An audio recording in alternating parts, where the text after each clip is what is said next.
Alright everyone, so today I have a video about profit and loss in my cleaning business.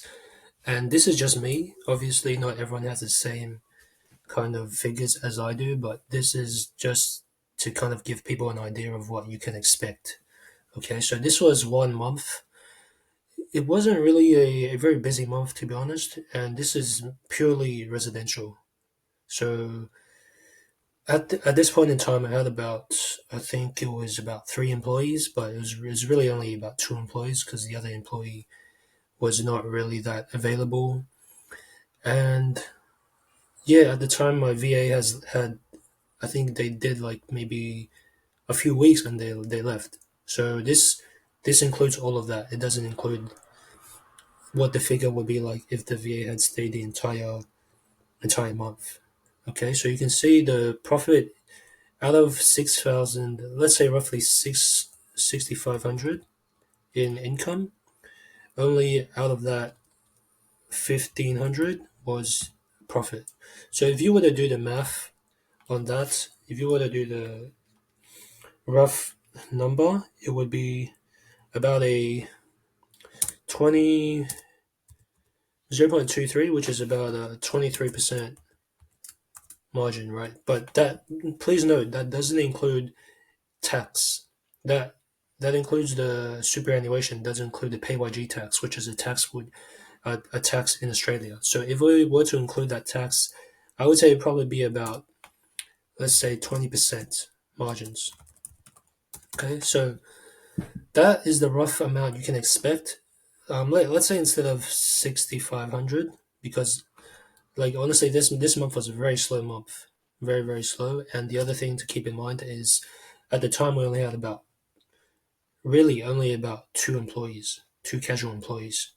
So if it was, let's say it was a busier month and we had more staff, then it'd probably be about, let's just say it's twice that, so 13,000. So 13,000 per month, and you're making 3K per month. And let's say using these same numbers, the actual margin, right? 0.23, which is 23%, 20% margins. Yeah, so roughly about that. So to get to about 10,000 a month, you probably need, let's just say 9,000 a month. 3,000 times 3 is 9,000. So to get to that in actual profit, you'll need to be doing 3 times 13,000, which is, what's that, 13,000 per month. Okay. So this is just a rough estimate, a rough breakdown of the figures. As you can see, majority of it is wages. And then contractor fees, that's from my VA. But that VA did not stay very long.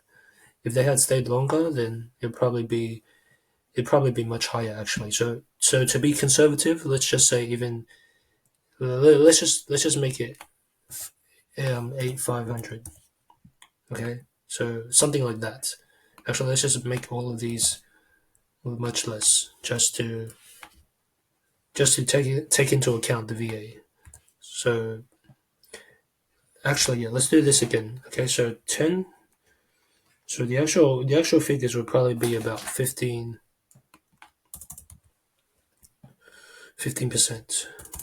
Let's just make it 15%, just to be conservative.